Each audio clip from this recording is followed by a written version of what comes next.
என்ன ரவுடிசம் பண்றோமா? ரவுடிசம் பண்றதா அடிச்சு முகரை உடைச்சிருவோமா? உடனேதாமா தூக்கி உள்ள வைக்கணும். அப்படின்னா நாங்க என்ன தப்பு பண்ண? என்ன தூக்கி உள்ள வைக்க?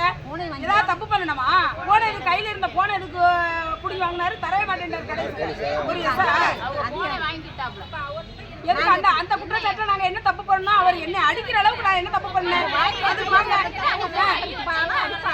அவங்க கடை திறப்பாங்கன்னா நாங்க போய் எதுவுமே சொல்லக்கூடாதான். நீ தான் ரொம்ப ரவுடிசம் பண்ற. அப்படின்னா என்ன வார்த்தை? என்ன ரவுடிசம் பண்ணணும்? அப்படியே பின்னாடி வாமுத்து இப்படி ஓங்கிட்டு வர்றாரு.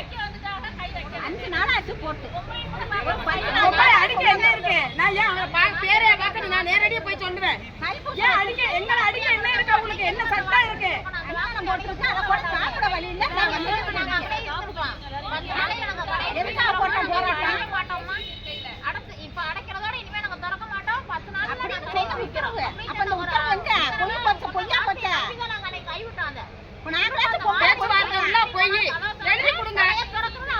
கடை இனிமே இருக்க கூடாது.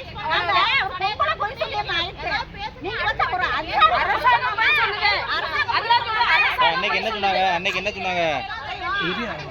ஏன் நசு நசு சொல்லிட்டு இருக்க? அன்னைக்கு என்ன சொன்னாங்க? என்ன சொன்னாங்கன்னா பேசி முடிவுல என்ன சொன்னாங்கன்னா நாங்க 10 நாள் வரை கடை அடைச்சிருக்கோம். அதோட நாங்க வேற இடம் பார்த்து நாங்க தூக்கிடுவோம். கடை இனிமே நாங்க திறக்க மாட்டோம் அப்படின்னு சொல்லி வாக்குறுதி கொடுத்துருந்தா இங்க உள்ள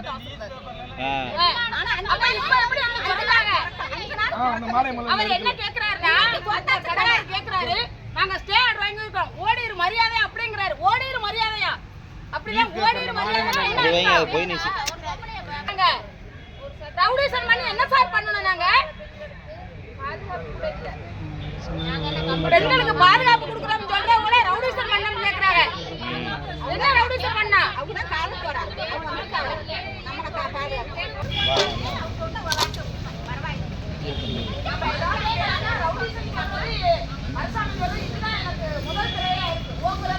பெண்களை அடிக்க வர்றதும்